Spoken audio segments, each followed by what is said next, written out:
ওং নমো ভগবতে বাসুদেবায়। ওং নমো ভগবতে বাসুদেবায়। ওং নমো ভগবতে বাসুদেবায়।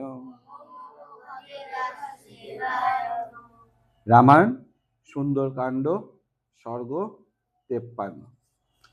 এখানে আলোচনা হবে যে হনুমানের পুচ্ছে আগুন লাগিয়ে পুরো নগরে ঘোরানো হবে, এই ঘটনাটা এখানে আলোচনা হবে। তো বিভীষণের উত্তম বাক্য মানে যেটা গুরুত্ব আছে, যেটা যে সমস্ত বাক্য কথা আমরা বলি, যদি ধর্মের ভিত্তিতে কোনো কথা বলি সেটা কিন্তু হয় উত্তম, তাছাড়া কোনো বাক্য কিন্তু উত্তম হয় না। যাই হোক, রাবণ শ্রবণ করলো, শ্রবণ করে সে বলছে যে বানরদের কি খুব প্রিয়, লেজটা খুব প্রিয়। হ্যাঁ, আমাদের কোনটা খুব প্রিয়?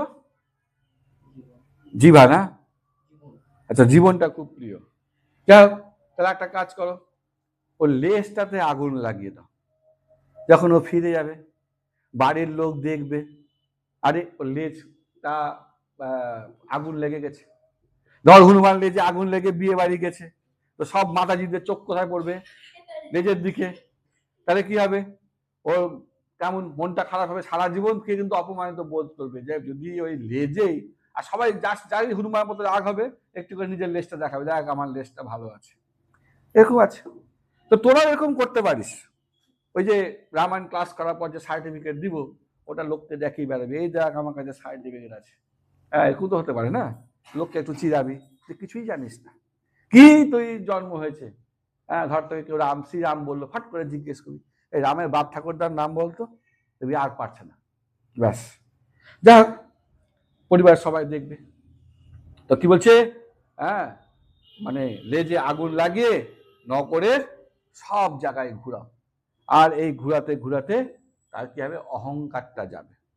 ধর চোরকে কি করে জানিস, এখন অনেক অনেক স্টেটে চোরকে গলায় দড়ি বেঁধে কি করে, হ্যাঁ, গোটা শহরে ঘুরে বেড়াবে।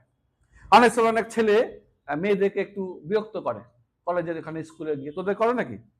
তো পুলিশ কি করে, ওই ছেলেগুলোকে কোমরে দড়ি বেঁধে বা কান ধরে দাঁড় করিয়ে দেয় ওই স্কুলের গেটের সামনে।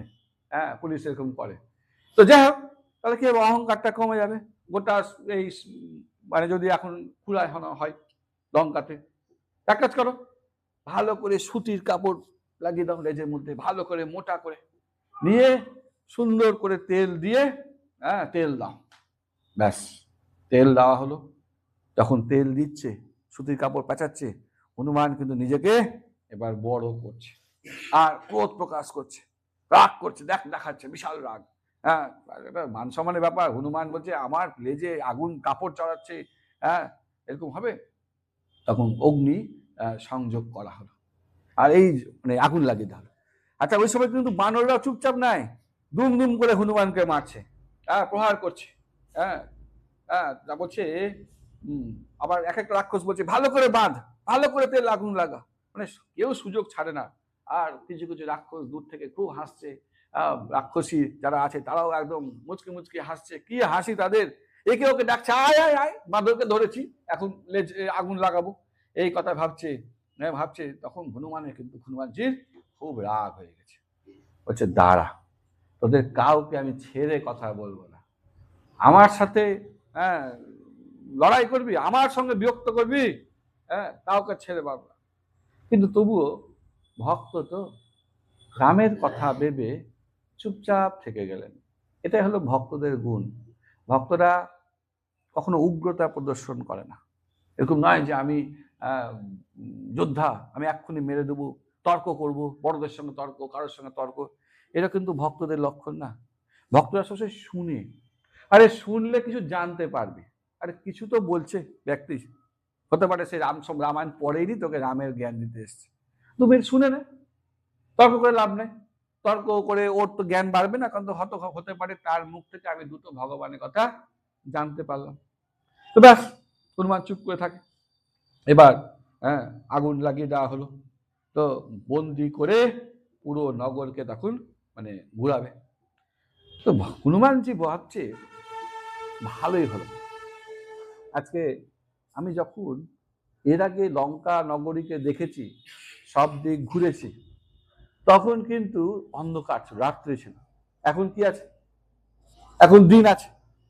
তাহলে এখন কি হবে? আমি ভালো করে সবকিছু দেখে নিতে পারবো, কারণ এরপর তো আমি ঘুরে গেলে আমি তো সবকিছু বিবরণ দিতে হবে।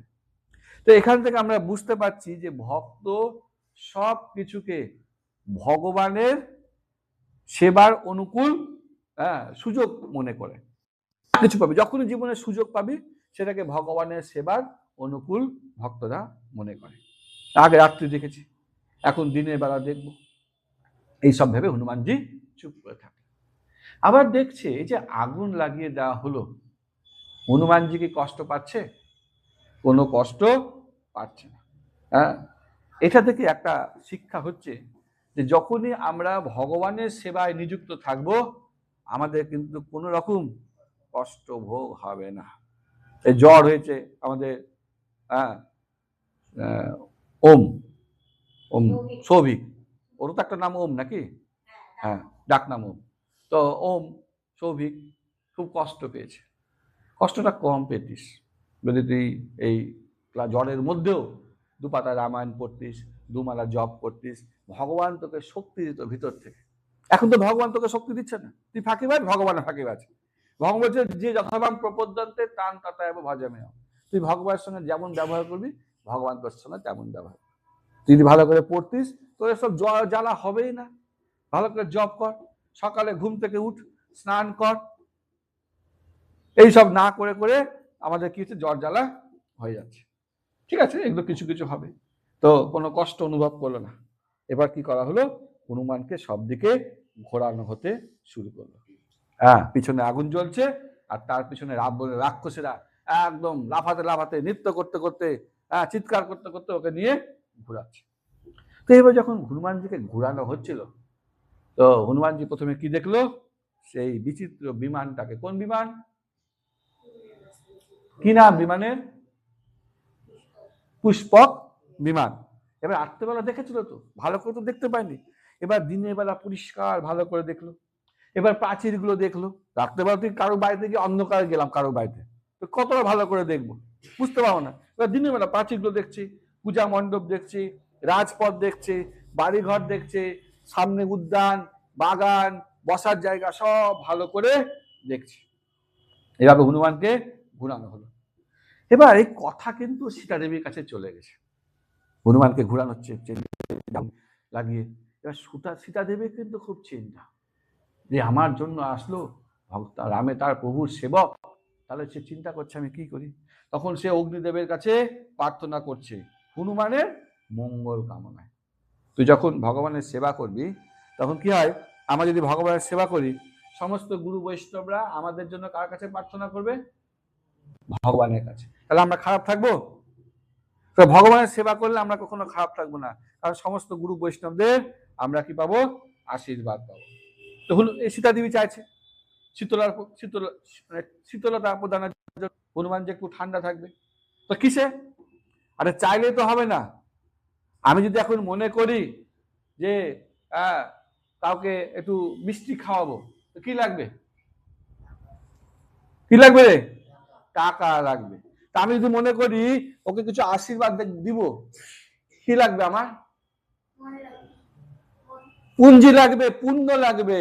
আমার কাছে পুণ্যই না, আমি পাপী ব্যক্তি, আমি কি আশীর্বাদ দিব? আমি তো পাপ আশীর্বাদ দিয়ে দেবো। ওই জন্য আশীর্বাদ কার কাছে চাইবো, এটাও একটু জীবনে শিক্ষা নিয়ে নেয়। গুরু বৈষ্ণব ছাড়া কেউ আশীর্বাদ দেওয়ার মতো ক্ষমতাই নাই। ও তো কাছে পাপই ভর্তি, সারাদিন তো মাছ মাংস খায়, পাপ কাজ করে। ওর কাছে কি পুণ্য আছে? ও তোকে দিবে কি? ও হাত বাড়লেই হয়ে যাবে। যে ভিখারি, সে তোকে হাত বাড়লে তোর কাছে তোকে 500-1000 টাকা দিতে পারবে? তাহলে যে দিতে পারবে তারও তো কিছু পুঁজি দরকার। তো সীতা দেবী বলছে যে আমি এখন পর্যন্ত যা ভালো কাজ করেছি, পুণ্য করেছি, তার বদলে হনুমানজিকে শীতলতা প্রদান করে। এটা বুঝতে হবে। না পুঁজি থাকলে তো আমরা কাউকে, যদি ধর একটা মন্দির করব, তো কে টাকা দিতে পারবে? কে টাকা দিতে পারবে? যার কাছে টাকা আছে সে তো মন্দিরে টাকা দিতে পারবে। তোর কাছে টাকা নেই, তুই দিতে পারবি? পারবি না। তো সেরকম। আচ্ছা, ভক্তিকে দিতে পারবে? আমি যে ভক্তিটা দিব, ধর আমি কাউকে ভক্ত করবো, কি করে করবো? যার যে ভক্ত সেই তো ভক্ত করতে পারবে, তাছাড়া পারবে? অঙ্কের টিচার অঙ্ক পারলে তো তোকে পড়াতে পারবে, নাহলে পড়াতে পারবে? ভূগোলের টিচার তোকে অঙ্ক করাতে পারবে? পারবে, অত অঙ্ক এক্সপার্ট না। তো এইরকম হচ্ছে ঘটনা। যাই হোক, বলছে অগ্নিদেবের কাছে প্রার্থনা করছে, হ্যাঁ, যে সীতা দেবী তখন বিভিন্ন যুক্তি প্রদর্শন করছে যে সে জীবনে কি কি পুণ্য করেছে। তো পুণ্য আমি কি কি পুণ্য করেছি সেটাও বলছে সীতা দেবী। বলছে যদি রাম আমাকে ভালোবাসাটাও একটা ভালো কাজ, আমরা তো কাউকে ভালোবাসি না জগতে, হ্যাঁ। বলছে যদি আমার প্রতিব্যতা অক্ষুণ্ণ থাকে, যদি শ্রীরাম আমাকে ভালোবাসে, তার বিনিময়ে তুমি এই হনুমানজিকে শীতলতা প্রদান করেন। বলছে শ্রীরাম যদি আমার উপর একটু অনুগ্রহ করে থাকে, একটু কৃপা করে, যদি সে আমাকে আমার ভালো চায়, তার বিনিময়ে আপনি হনুমানজিকে শীতলতা প্রদান করেন। যদি শ্রীরাম চায় যে আমার সাথে তার দেখা হবে আরেকবার, তবেও কিন্তু তার বিনিময়ে কিন্তু আপনি এই হনুমানজিকে শীতলতা প্রদান করেন। আরেকটা কথা বলছে যে সুগ্রীব যদি ক্ষমতা থাকে, তার বিনিময়েও আমাকে শীতলতা প্রদান করে। এইভাবে বিভিন্ন অপশন দিচ্ছে। তাছাড়া নিজের তো পুণ্যকর্ম আছে। তখন অগ্নিদেব কৃপা করলো, কৃপা করে এই যে লেজটা আছে, লেজটা কি হলো? ঠান্ডা হয়ে গেল। হ্যাঁ, সীতা দেবীর ওর তো লেজ ঠান্ডা হলো, মনটাও কি হলো? শান্ত হয়ে গেল, ঠান্ডা হয়ে গেল। আমাদের যখন খিদা পায় আমরা কি করি? খুব চেঁচামেচি করি, মা খেতে দাও, তাড়াতাড়ি খেতে দাও, তাই না? যখন খাবারটা 2-4 বার মুখে যখন পড়ে খাবারটা, মনটা ভালো হয় না? হয় কি না? ঠান্ডা হয়ে যায় হৃদয়টা। ঠিক সীতা, ওদিকে হনুমানজির কিন্তু লেজটা শীতল হচ্ছে, এদিকে সীতা দেবীর মনটা ঠান্ডা হয়ে গেছে। আচ্ছা, হনুমানজি ভাবছে যে আমার তো লেজ জ্বলছে, কিন্তু কিন্তু আমার কোনো কষ্ট হচ্ছে না, মনে হচ্ছে যেন আমার লেজের মধ্যে বরফের পাহাড় রাখা আছে, ঠান্ডা লাগছে উল্টো, কোথায় গরম লাগবে, ঠান্ডা লাগছে। তো কি করে হলো? তো সে ভাবছে কি করে হলো, ও তো কি জানে সীতা দেবী করেছে, ও ভাবছে মনে সবই শ্রীরামের কৃপা, এটাই ভাবছে। হ্যাঁ, বলছে আমি যখন সমুদ্র লঙ্ঘন করছিলাম তখন তো অনেক আশ্চর্য কিছু ঘটনা ঘটেছে, তো তখনই হয়েছে, সবই রামের কৃপাতে হচ্ছে। অগ্নিদেব শ্রীরামের মঙ্গলের জন্য আমাকে শীতলতা প্রদর্শন করছে। আরেকটা হতে পারে সীতা দেবী আমাকে দয়া প্রদর্শন করছে। তখন এবার চিন্তা করছে যে আমাকে আর এই রাবণের বন্ধনে থাকা উচিত না। যখন আমাকে ভগবান কৃপাই করে দিয়েছে, তাহলে আমি কেন রাবণের বন্ধনে থাকবো? হ্যাঁ, এবার থাকা উচিত না। এই সময় হনুমান কি করলো? এক মেরে রাক্ষসদের মধ্যে থেকে লাফিয়ে চলে গেল উঁচু পাহাড়ের উপর উঠে গেল এক লাফ মেরে। আর প্রথমে কি করলো? হ্যাঁ, তারপর কি করলো? প্রথমে নিজেকে একটু ছোট্ট করে নিল। ছোট করলে কি হবে? যে দড়িটা বাঁধা ছিল হালকা হয়ে গেল, ঢিলা হয়ে গেল, বেরিয়ে গেল, বেরিয়ে গিয়ে আবার নিজেকে একটা বিরাট বড় বিশাল পাহাড়ের মতো করে নিল, নিয়ে পাহাড়ের শিখরে উঠলো, উঠে সেখানে বসে থাকলো। আর তখন সে পাশে একটা লোহার নির্মিত পরিখ দেখতে পেল, গদা, লোহার গদা। সেই গদাটাকে তখন তিনি ভালো করে হাতে নিয়ে ভালো করে দেখছে সব দিকে। আচ্ছা আচ্ছা আচ্ছা, এই যে গোটা লঙ্কা একবারে উঁচু পাহাড়ে গেছিস না তোরা? যাসনি? পাহাড়ে কেউ যাসনি? হ্যাঁ, পাহাড়ে গেছে গিয়ে নিচ থেকে গ্রামগুলো দেখা যায়। তো হনুমান যেমন পাহাড়ের উপর থেকে সমস্ত কিছু এবার দর্শন করছে। আর ওদিকে কিন্তু লেজে আগুন জ্বলছে, আগুনটা কেমন লাগছে? একদম মানে আগুনটাকে লাগছে হচ্ছে মনে হচ্ছে যেন কোনো অলংকার। হ্যাঁ, সেই দারুণ লাগছে দেখতে, ভালোই তো লাগবে। হ্যাঁ, আমার হাত জ্বলছে, এরকম দাউ দাউ করে জ্বলছে, আর যদি কষ্ট না পায় এবার তো আমার একটা শক্তি হয়ে গেল না, তাই না? আমার হাতে একটা মশাল যদি থাকে তো সেটা তো আমার শক্তি। তো এবার হনুমান সেই অগ্নিশিখাকে অলংকার রূপে দেখছে। তো এখানে কিছু প্রশ্ন আছে। প্রশ্নগুলো হচ্ছে, ভগবানের সেবায় লাভ কি? কি লাভ? যখন ভগবানের আমরা সেবা করি তখন কি লাভ? মাতাজি এর প্রথম লাভ হচ্ছে আপনার আর কোনো জাগতিক কষ্ট হবে না। হাত ব্যথা, পা ব্যথা, শরীর খারাপ, বাড়িতে অশান্তি, কিছু হবে না। এটা লাভ ভগবানের সেবা করতে গেলে। সবকিছু ভগবান দায়িত্ব নিয়ে নেবে, বুঝতে পারলি? ব্যাস। 2 নম্বর, জাগতিক কষ্ট ভক্তের হৃদয়ে কোনো প্রকার কষ্ট দেয় না, তার একটি উদাহরণ দাও। জাগতিক কষ্ট ভক্তের হৃদয়ে কোনো প্রকার কষ্ট দেয় না, তার একটি উদাহরণ দাও। তো এখানে বলছে এই যে হনুমান, রাক্ষসেরা বারবার বেঁধে হনুমানের লেজে আগুন লাগিয়ে দিয়েছে, হনুমানজির কষ্ট হলো? ভগবান যখন সেবা করবে তোকে কি হেল্প করবে? ভগবান। সেই জন্য আমাদের আর কোনো রকম কষ্ট হবে না। আরেকটা প্রশ্ন আছে, অগ্নিদেবের কাছে সীতাদেবী কিসের পরিপ্রেক্ষিতে হনুমানের জন্য শীতলতা প্রার্থনা করেন? এর উত্তরটা 27, 28, 29, 30 নম্বর শ্লোকে আছে, প্রত্যেককে সুন্দর করে লিখে নিবে। আরেকটা কিছু, ওই 51 নম্বর স্বর্গে 4-5টা প্রশ্ন এর আগের দিন উত্তর দিতে ভুলে গেছিলাম, ওটা বলে দিচ্ছি আজকে, তারপরে গাবো। 51 নম্বর স্বর্গে একটা প্রশ্ন ছিল, কোন ব্যক্তি ধর্মের ফল ভোগ থেকে বঞ্চিত, কোন ব্যক্তি ধর্মের ফল ভোগ থেকে বঞ্চিত থাকে? মানে ভালো কাজ করছিস অথচ ধর্মের ফল থেকে আমি সরে যাব। বলছে যে খারাপ কাজ করবে সে কি হবে? ধর্মের ফল থেকে বঞ্চিত হবে। যে পুরুষ অধর্মে নিবিষ্ট হবে তার ধর্মের ফল ভোগ করা আর সম্ভব না। 2 নম্বর প্রশ্ন স্বর্গ 51 থেকে, পাপ ও পুণ্য কর্মের ফল যে সঙ্গে সঙ্গে পাওয়া যায় না তার একটি উদাহরণ দাও। আমরা পাপ কর্ম করলে সব সঙ্গে সঙ্গে পাবো? একটা মানুষ বিপদে আছে, সঙ্গে সঙ্গে তাকে হয়তো তাকে হেল্প করলাম, তো লাভ থেকে সঙ্গে সঙ্গে পাবো? একটা মানুষের ক্ষতি করলাম, সঙ্গে সঙ্গে ফল পাবো? বলছে হনুমানজি বলছে রাবণকে, আপনি আগে ভালো কাজ করেছিলেন, ধর্মকর্ম করেছিলেন, তার জন্য এখন লঙ্কার রাজা হয়েছে। রাজা হতে একটা অনেক পুণ্যের ফল না? এখন সীতা হরণ করেছেন, পাপ হয়েছে, শীঘ্রই কি হবে? আপনার বিনাশ হয়ে যাবে। বুঝতে পারলে? তো এরকম কাজ না যে এখনই ভালো কাজ করলে ভাবছিস আমার কেন ভালো হচ্ছে না, না, ভালো হতে পারে, পরে হতে পারে, পরবর্তী জীবনে হতে পারে। আচ্ছা, আরেকটা প্রশ্ন আছে, পাপ ও পুণ্য ও পাপ কর্মের ফল আমরা কিভাবে ভোগ করি? এই যে কর্মের যে ফল সেটা কখন ভোগ, কিভাবে ভোগ করবো? এবং উত্তর আছে খুব শীঘ্রই বা ভবিষ্যতে ভোগ করব। এখন খারাপ কাজ করলে কবে ফল লাভ করব? খুব শীঘ্রই, ভবিষ্যতে। আর যদি ভালো কাজ করি কবে লাভ করব? খুব শীঘ্রই, ভবিষ্যতে পাবে। সারা বছর পরীক্ষা দিলি, পড়াশোনা করলি, পরীক্ষা দিলি, ভালো পরীক্ষা দিলি আর খারাপ পরীক্ষা দিলি, ফলটা কবে পাবি? পিঠে কবে পড়বে? রেজাল্টের দিন সঙ্গে সঙ্গে পাবি? মাকে এসে বলি মা ভালো পরীক্ষা দিয়েছি, মা কিছু বলবে? দাঁড়া রেজাল্টটা দেখি, তারপরের দিন পিঠে পড়বে। ভালো। শ্রী হনুমান 51 নম্বর স্বর্গে শ্রী হনুমান রাক্ষসরাজ রাবণকে কি উপদেশ দেন?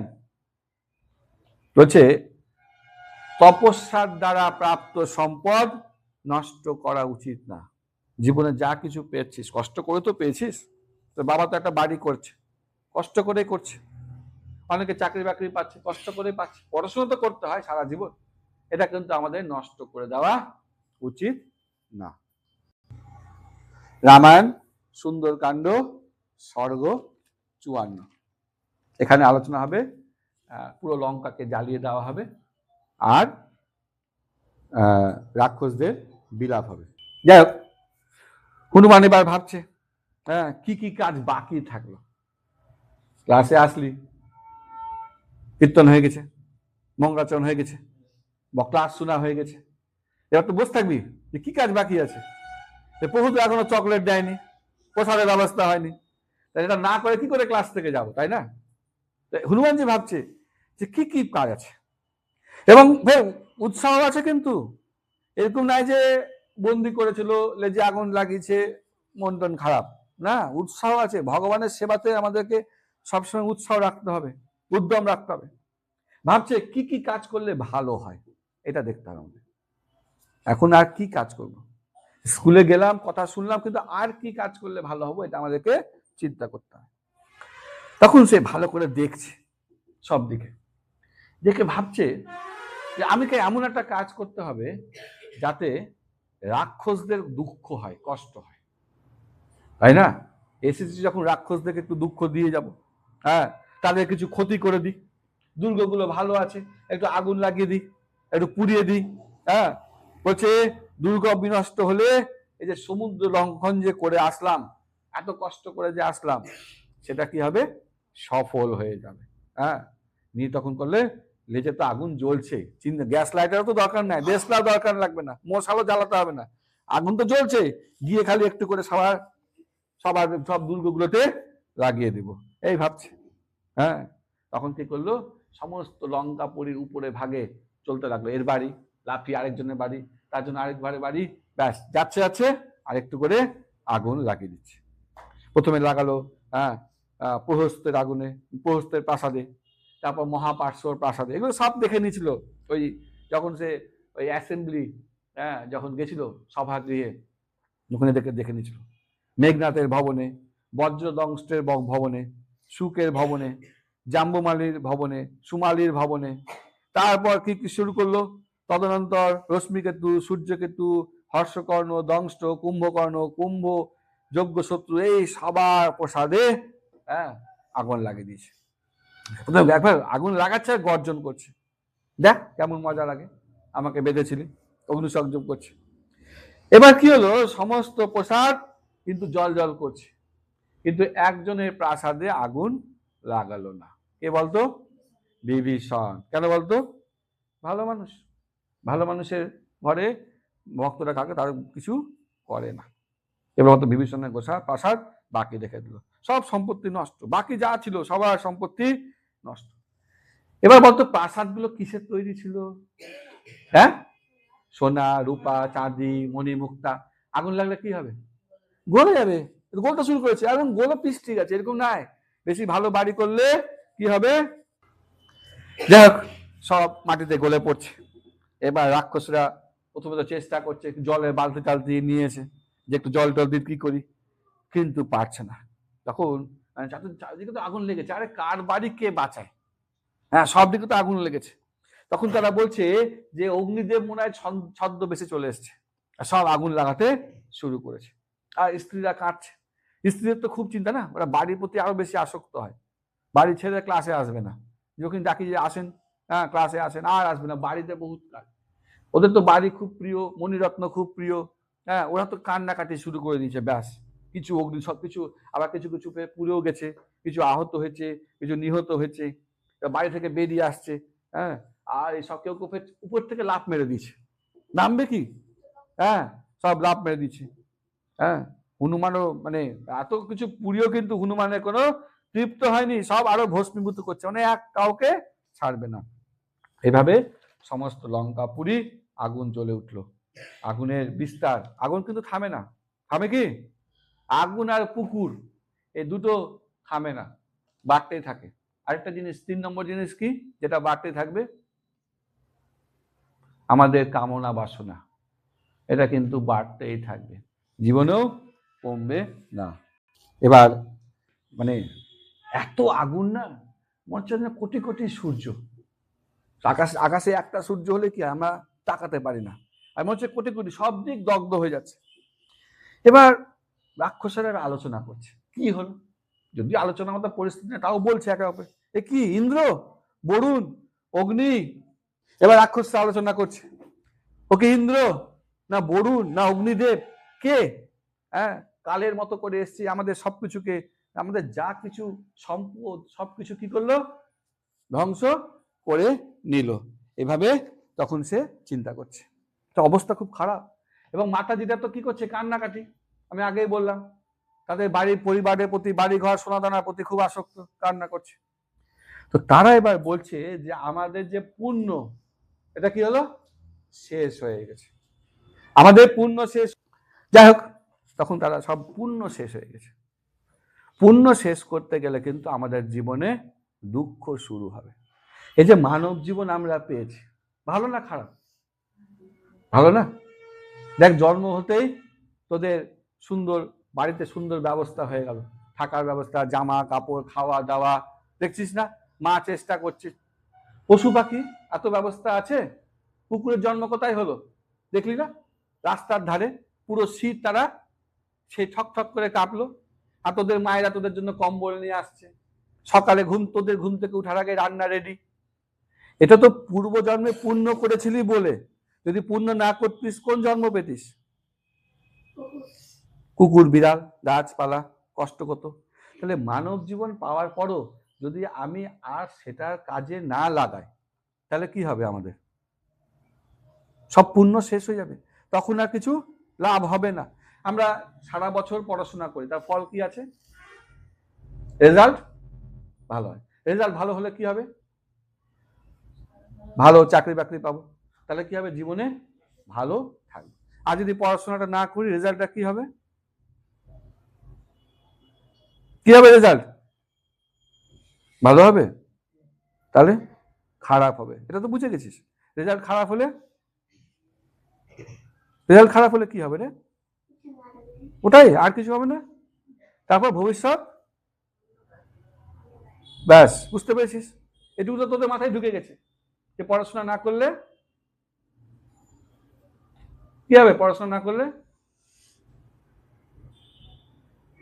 যে কত দাঁত আছে সবটি যাবে তোর, চকলেট খেয়ে খেয়ে দাঁত সব শেষ হয়ে গেছে। দাঁড়া, তোকে আজকে চকলেট দিব না। যা হোক, সব পুণ্য শেষ হয়ে গেছে। তখন তারা খুব চিৎকার করছে যে অগ্নিদেব কি করলো, তাদের উপর আজকে চিহ্ন রেখে গেল। কি করে? সবকিছু পুড়িয়ে। ভক্তদেরও কিন্তু শরীরে একটা চিহ্ন থাকে। কিসের চিহ্ন রে? কিসের রে? হ্যাঁ, কিসের চিহ্ন থাকে ভক্তদের শরীরে? কিসের চিহ্ন থাকে বল? তিলকের। কে বললো? এখন সবাই বললো, হাত তুলে দেবে। এই যা, আর এক্সপার্ট হাত তুলছে। আচ্ছা, ওই বলেছে। আচ্ছা, যাক, তিলকের চিহ্ন থাকে, তাহলে বুঝবে যে যমরাজ এসে বুঝবে যে কি হবে না, ও একজন ভক্ত। আগুন দিচ্ছে। তো হনুমান সবকিছুই হলো, সব লণ্ডভণ্ড করলো, কিন্তু তার মধ্যে কিন্তু অহংকার নাই। ভগবানের সেবা করার পর আমাদের মধ্যে কোনো অহংকার থাকা উচিত না। আমরা দেখি পাড়াতে কোনো পুজো টুজো হচ্ছে, যে মাতাজি দায়িত্ব পেয়েছে, প্রভুজি দায়িত্ব পেয়েছে, সেবা টেবা করছে ঠিকই, কিন্তু সঙ্গে সঙ্গে তার মধ্যে কি দেখা যাচ্ছে? একদম সব লিডিং করছে, আমি সব করলাম। লাভটা কি হবে? পরিণামটা কি হবে জানিস তো? যা লাভ পূর্ণ পেলি সব বাদ, একটু অহংকার করলে সব বাদ। যাক, এই সময় যত ঊর্ধ্ব লোকবাসী আছে তারা হনুমানের স্তুতি করতে শুরু করে। যখন কেউ ভগবানের সেবা করে তখন স্বাভাবিকভাবে সমস্ত পৃথিবীবাসী, বিশেষ করে ভক্তরা, তার কি করবে? প্রশংসা করবে। তো হনুমান তো ভগবানের সেবা করেছে, তখন সেই ঊর্ধ্বলোকবাসী দেবতারা, মুনিগণ, গন্ধর্ব, অপ্সরা, সবাই, নাগগণ, বিদ্যাধর, সবাই খুশি। কারণ ভগবানের সেবা করলে সবাই খুশি হবে, তোকে কাউকে বলার দরকার নেই আমি সেবা করেছি অনেক। তখন তারা খুশি হয়ে তারা হনুমানের স্তুতি করছে। তখন তারপর হনুমানজি কি করলেন? সমুদ্রের তীরে গেলেন, আস্তে করে লেজের আগুনটাকে নিভিয়ে দিলেন। হ্যাঁ, কারণ রাক্ষস নিধন হয়ে গেছে, লঙ্কাপুরী জ্বালানো হয়ে গেছে, আর আমার লেজের আগুনের কোনো দরকার নেই। ঠিক সেরকম তোরা ক্লাসে আসবি, ভালো করে শুনে নিবি, প্রসাদ পেয়ে নিবি, বাড়ি যাবি, রামায়ণটা বন্ধ করে রেখে দিবি, আর আমার রামায়ণ বইয়ের কোনো প্রয়োজন নেই, তাই তো? তারপর হনুমান সমুদ্রের জলে ওই পুচ্ছের আগুন নিভিয়ে দিল। তো লঙ্কাপুরীকে এইভাবে জ্বলতে দেখে, গোটা লঙ্কাপুরী জ্বলতে দেখে দেবতারাও খুব বিস্মিত, মানে তারাও ভাবতে পারে না এই দেবতারা কিন্তু কোনোদিন লঙ্কাতে আক্রমণ করে পারেনি, যতবার এসছে হারিয়ে দিয়েছে, বরঞ্চ রাবণই গিয়ে দেবতাদেরকে হারিয়ে দিয়েছে। তো খুব খুশি তো তারা, এতদিন পর তাদের মনে আনন্দ হলো যে না, পুরো লঙ্কা একাই হনুমানজি কি করলো, পুরো লঙ্কাকে হ্যাঁ জ্বালিয়ে দিয়েছে। এই অবস্থায় হনুমানকে দর্শন করে সমস্ত প্রাণী হ্যাঁ সন্তুষ্ট হয়ে গেল। যাই হোক, এখানে কোনো প্রশ্ন আছে কিনা দেখে নিই। তো 54 নম্বর সর্গের প্রশ্ন আছে, হনুমান কার প্রাসাদ বাদ দিয়ে লঙ্কাপুরীতে অগ্নি সংযোগ করেন? কার প্রাসাদে? বিভীষণ। ঠিক আছে, রামায়ণ সুন্দরকাণ্ড সর্গ 56। তো লঙ্কাকে অগ্নিদগ্ধ করে এবার হনুমানজি কিন্তু এবার চিন্তায় পড়ে গেলেন। এটা সব পুড়িয়ে দিল, ভালো করা, কিন্তু একটা চিন্তা, কি চিন্তা? মনে হয় ভুল কাজ করলাম। সবই তো ঠিক, কিন্তু নিজের রাগকে কন্ট্রোল করতে পারলাম না। ক্রোধকে যদি আমরা জয় করতে না পারি, তাহলে জীবনে কোনো শিক্ষা দীক্ষা, পড়াশোনা, সমস্ত তো রামায়ণ মহাভারত কি কি পড়বি সব কি হবে? শেষ, মাটিতে চলে যাবে। বলছে ক্রোধের কি বৈশিষ্ট্য জানিস? মানে ক্রোধ যখন হবে, আমাদের মধ্যে হিত অহিত জ্ঞান থাকবে না। কি আমার মা, কে আমার বাবা, কে আমার গুরুজন, কে আমার বন্ধু বান্ধব, কাউকে চিনি না, তাই না রে? তোর তো স্পেশালিস্ট আছিস তুই রাগ করাতে। খুব রাগ করিস না? হ্যাঁ, করিস না? আচ্ছা, খুব ভালো। বলছে পাপ করবে, রাগ হলে পাপও করবে। তারপর তো আমাদের আছেই, আছে না, ছুঁড়ে ছুঁড়ে টুড়ে ফেলে দিই। হ্যাঁ, গুরুজন মানে ক্রোধ করলে মানুষ গুরুজনদেরকে হত্যা করে, সাধু বৈষ্ণবদেরকে আমরা তখন দুটো খারাপ কথা বলে দেবো। কারণ ক্রোধ যখন হয় না, ওটা আমাদের বুদ্ধিকে প্রভাবিত করে। আমাদের বুদ্ধি আমাদের আর কন্ট্রোলে থাকে না। এটা হচ্ছে ক্রোধের সমস্যা। হ্যাঁ, আমাদের বিচার বিবেচনা করার, ভালো মন্দ চিন্তাধারা করার কোন রকম সেই জন্য কি কোনো ক্ষমতা থাকে না। সেই জন্য ক্রোধকে কি করতে হবে? আমাদেরকে কন্ট্রোল করতে হবে। কারণ ক্রোধের পরিণাম হচ্ছে সবসময় খারাপ। ক্রোধ করা মানে আমাদের অবস্থা খারাপ হয়ে যায়। কেন এসব কথা ভাবছি? কারণ এই যে সীতা দেবী, এই যে আমি লঙ্কাকে পুড়িয়ে দিলাম, পুরো লঙ্কা জ্বলছে, কিন্তু কিন্তু সীতা দেবীর সুরক্ষার কথা ভাবেনি। হ্যাঁ, হতে পারে সবকিছু আগুন জ্বলছে, তাহলে সীতা দেবীও তো পুড়ে যেতে পারে। এটা ভেবেছিলি একবারও? যখন হনুমানজি লঙ্কা পুড়াচ্ছিল, সব তো মনে মনে খুব আনন্দ পেয়েছিস, তাই না? ভেবেছিস যে সীতা দেবীর দেখা গেল অশোক বাটিকাও আগুন লেগে গেল, সীতা দেবী পুড়ে গেল, দগ্ধ হয়নি তো, ভালো আছে তো। এবার নিজেকে ধিক্কার দিচ্ছে। খারাপ কাজ করার আগেও বা কোনো কাজ করার আগেও আমাদেরকে ভাবতে হবে, এটার পরিণামটা আগে ভাবতে হবে, তারপর চিন্তা করতে হবে, তাই না? তো নিজেকে বুদ্ধিকে ধিক্কার দিচ্ছে। বলছে সীতা দেবী যদি অগ্নিদগ্ধ হয়ে যায়, তাহলে কাজের মূলটা কি হবে? মূল কি, কি জন্য এসছে? সীতা দেবীকে খোঁজার জন্য। ওটাই তো শেষ, লাভ হবে? পড়াশোনা কি জন্য করছিস? ভালো রেজাল্ট করার জন্য। ওটাই যদি না হয়, হ্যাঁ, তাহলে লাভ হবে? লাভ হবে না। রামায়ণ ক্লাসে কেন আসছিস? রামায়ণ জানার জন্য, নিজেকে ভালো করার জন্য। ওটাই যদি না হয়, লাভ হবে? কোনো লাভ হবে না। বলছে মূল কাজকে তো বিনষ্ট করলাম, এইসব ভাবছে। বলছে সবকিছু ভন্ডুল করে দিয়েছি। সুন্দর, সীতার সুরক্ষার কথা একবারও চিন্তা করলাম না। আমরা ক্লাস করছি, আর নিজের যদি চরিত্রের পরিবর্তন না হলো, লাভ হবে? লাভ হবে কি? হলো কি? গুটলি পাঠালাম, রামায়ণ ক্লাস করলাম, আর শান্ত হতে পারলাম না, লাভ আছে? রামায়ণ ক্লাস করলাম আর দুষ্টুমি বন্ধ হলো না, লাভ আছে? রামায়ণ ক্লাস করলাম আর চরিত্রের পরিবর্তন হলো না, লাভ আছে? লাভ নাই। সেজন্য বলছে আমাদেরকে এগুলো পরিবর্তন করতে হবে। বলছে এখন তো আমার প্রাণ ত্যাগ করা উচিত, না জেনে শুনে আমার কি হয়েছে, তো আমাদেরকে কি করতে হবে? প্রাণ ত্যাগ করা উচিত। বলছে আমি কি করবো? আগুনে ঝাঁপ দিব? এখন তো আগুনটা নিভিয়ে দিয়েছে, সমুদ্রে ঝাঁপ দিব? আমি কি নিজেকে সাপেদের কাছে সমর্পণ করে দেবো?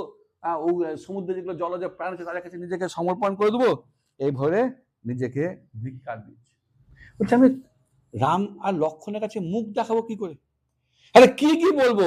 সেটা তুমি খুঁজে পেলাম, খুঁজে পেলে আমি জ্বালিয়ে দিলাম। আচ্ছা কি বলেন তো, কি ঝামেলা?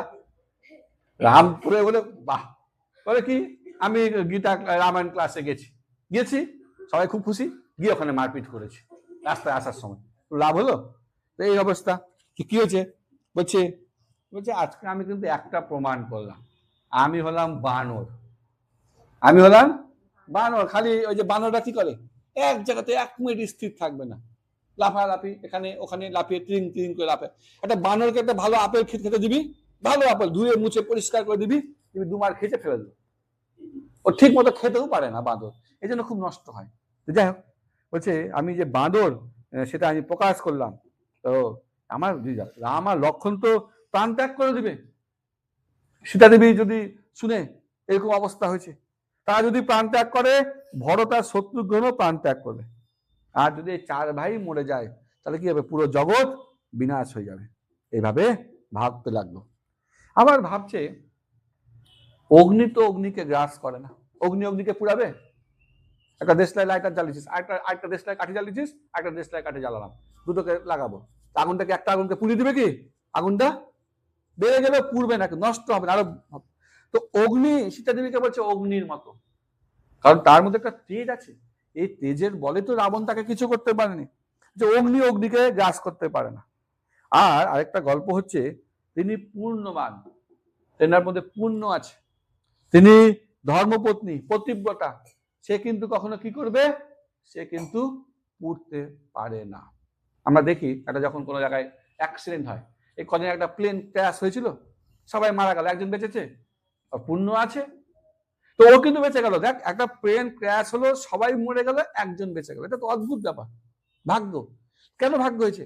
কারণ ওর মধ্যে পুণ্য ছিল, ওর কাছে আরো কিছুদিন বাঁচার অধিকার ছিল। যাই হোক, তাহলে তো বলছে সীতা দেবীর কৃপাতেই তো আমার লেজে ঠান্ডা লেগেছে, লেজে আগুন লাগা সত্ত্বেও বরফের মতো লেগেছে। তাহলে সীতা দেবীর কোনোভাবে কি হতে পারে না, কিছু হতে পারে না। আবার হনুমান ভাবতে লাগলেন, তিনি ভক্ত, তার বিনাশ কিন্তু কখনো সম্ভব না, ভক্তদের কখনো বিনাশ হয় না। গীতাতে কৃষ্ণ বলছে, হ্যাঁ, কন্তেয় প্রতি জানাহি নমে ভক্ত পনুষ্যতি, হে কুন্তিপুত্র তুমি প্রতিজ্ঞা করো আমার ভক্তের কখনো বিনাশ হবে না। ভক্তরা কখনো হারতে পারে না, জানিস তো, জিতবেই। আমরা হেরে যাচ্ছি কারণ আমরা ভক্ত না। যখন ভক্ত হব আমাদের সব, কারণ ভক্ত তো নিজের জন্য লড়াই করে না, তার জন্য লড়াই করে, ভগবানের জন্য লড়াই করে। যে সীতা দেবী অগ্নিকে বিনষ্ট করতে হবে, নষ্ট করতে পারবে কি করে? তপস্যার প্রভাবে, সত্য কথা বলার প্রভাবে, ভক্তির প্রভাবে, তো ওর ক্ষমতা আছে। তখন এই হনুমানজি ভালো কথা শুনতে পাচ্ছেন, কারণ তারা বলছে এই চারণরা উপর থেকে স্তুতি করতে শুরু করেছে, সীতার গুণগান করতে শুরু করেছে, সীতার গায়ে যে আগুন লাগেনি তারা সেটা বলতে শুরু করেছে। এটাই লাভ। যখন ভগবানের সেবা করবি, তখন কোনো যদি বিপদও আসে, অন্যান্য ভক্তরা এসে কি করবে? আমাদেরকে সহায়তা করবে। এগুলো মনে রাখবে। যখন খুব আনন্দ, তখন হনুমানজি খুব আনন্দ অনুভব করলেন, তার হৃদয়টা কি হলো? তখন ঠান্ডা হয়ে গেল। তখন চিন্তা করছেন যে আমি তো এখন ফিরে যাব, হ্যাঁ, কারণ বুঝে গেল আমি এখন সফল হয়ে গেছি, আমার যা যা দরকার ছিল আমি তা কাজ করে নিয়েছি। তো যাবার আগে আমি একটু সীতা দেবীকে দর্শন করে যাই। কে ভাবছে? কে ভাবছে? কে ভাবছে? হ্যাঁ, এখানে একটা প্রশ্ন আছে, দুটো প্রশ্ন। ক্রোধের সমস্যা কি? মুখস্থ করে আসবি কালকে, এরপরের দিন। ক্রোধের কি সমস্যা? সমস্যা হচ্ছে 1 নম্বর, গুরুজেন্দ্র হত্যা করতে পারে। রাগের বশে যে আমাদের মানুষ করলো, আমরা তাদেরকেও হত্যা করে দিতে পারি। তার সমস্যাটা ক্রোধ, ক্রোধকে কন্ট্রোল করতে হবে। 2 নম্বর, সাধু পুরুষদেরও কটু বাক্য বলতে পারে। এরকম আমরা যখন লীলা পুরুষোত্তম শ্রীকৃষ্ণ নিয়ে আলোচনা করবো ক্লাসে, তখন দেখবি সাধু বৈষ্ণব মানুষ যখন করে কিনা, মানুষ সাধু বৈষ্ণবদেরকেও খারাপ কথা বলে দেয়। এগুলো পরে আলোচনা করব, এখন তো শুরুই হয়েছে তোদের ক্লাস। প্রশ্ন হচ্ছে আরেকটা, লঙ্কা নগরকে দহন করো, হনুমান কেন নিজেকে ধিক্কার জানায়? কেন জানায় নিজেকে ধিক্কার? হ্যাঁ, হয়তো শ্রী রামচন্দ্রের পরিকল্পনার মূল, যেটা মূল হচ্ছে সীতা দেবীকে খোঁজা, সেই হয়তো আহত হয়েছে, আঘাতপ্রাপ্ত পেয়েছে, দগ্ধ হয়েছে, এই সব কথা তিনি ভাবছেন। আজকের এবার হচ্ছে রামায়ণ সুন্দরকাণ্ড সর্গ 56। তো এবার সীতা দেবীকে দর্শন করতে যাবে হনুমান। তখন সীতা দেবীকে, হ্যাঁ, প্রথমে গেলেন, গিয়ে বারবার দেখতে লাগলেন ঠিকঠাক আছে কিনা, চিন্তা। হ্যাঁ, এবার সীতা দেবী দেখছে যে সীতা দেবী বসে বসে শ্রীরামের চিন্তায় মগ্ন হয়ে আছে, রামের ধ্যান করছে, খুব সুন্দর।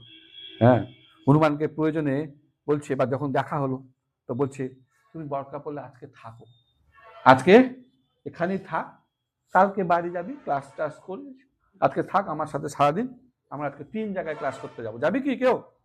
থাক। বলছে আজকে থাকো, কালকে যাও, তাহলে আমি একটু আনন্দ পাবো।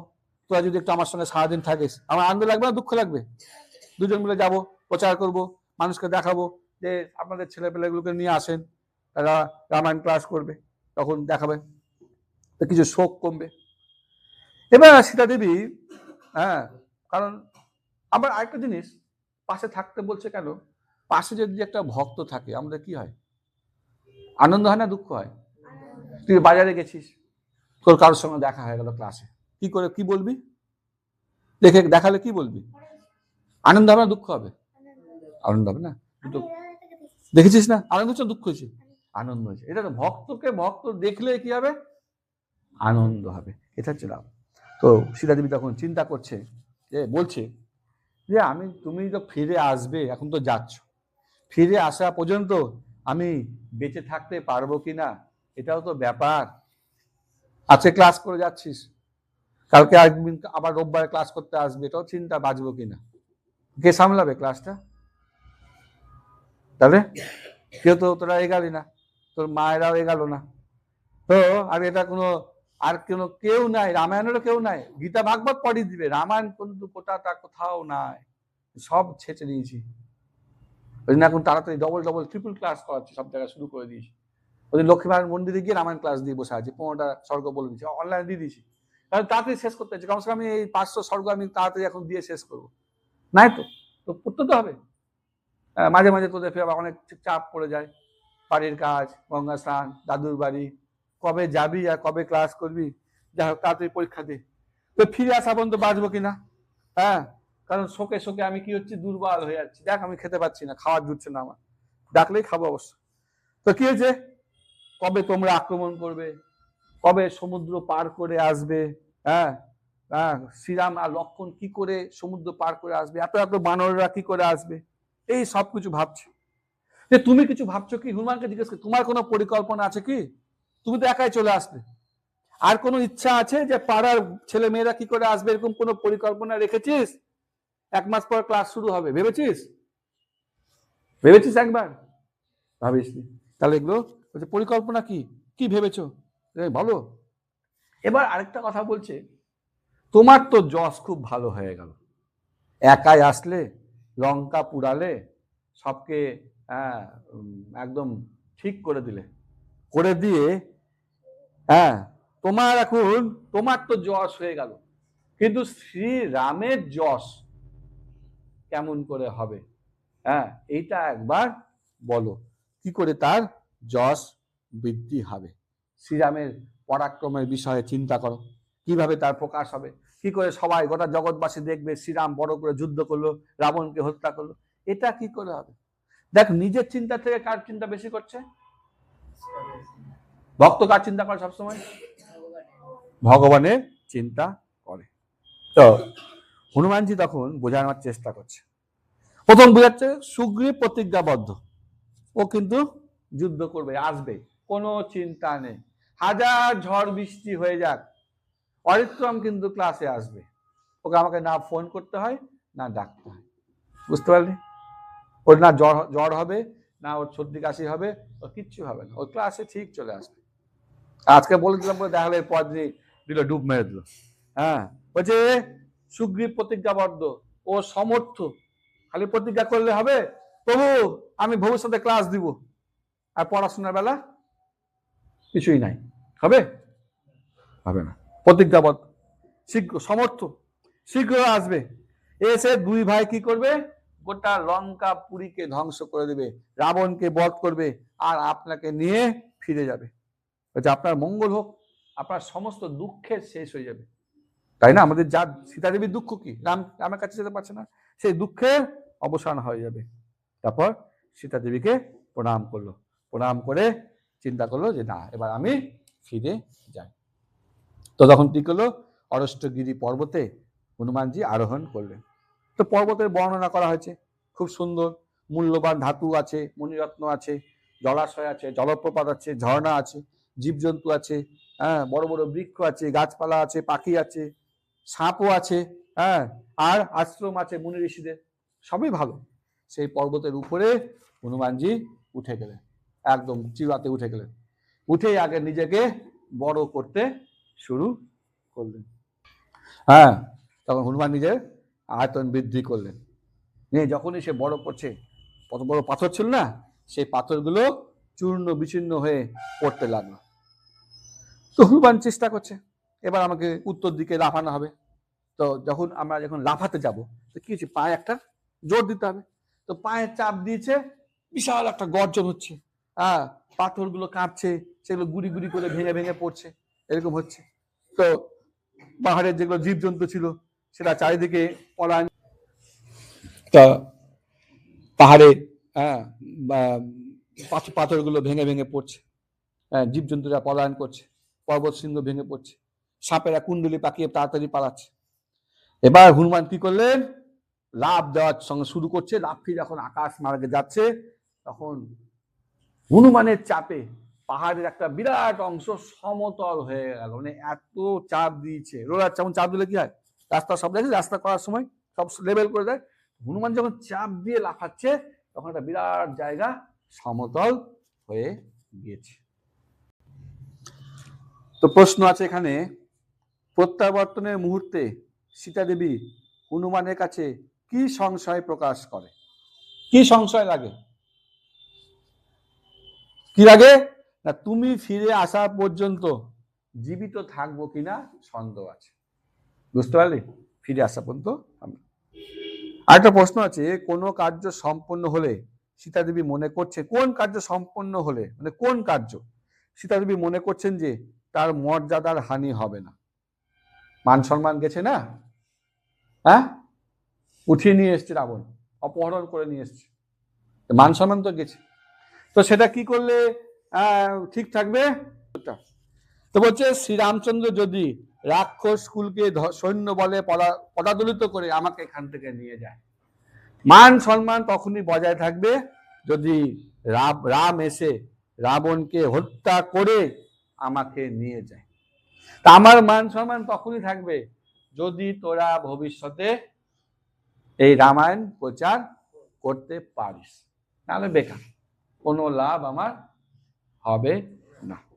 হরে কৃষ্ণ কৃষ্ণ কৃষ্ণ হরে হরে, হরে রাম রাম রাম হরে হরে। শিল প্রভুপাদ কি।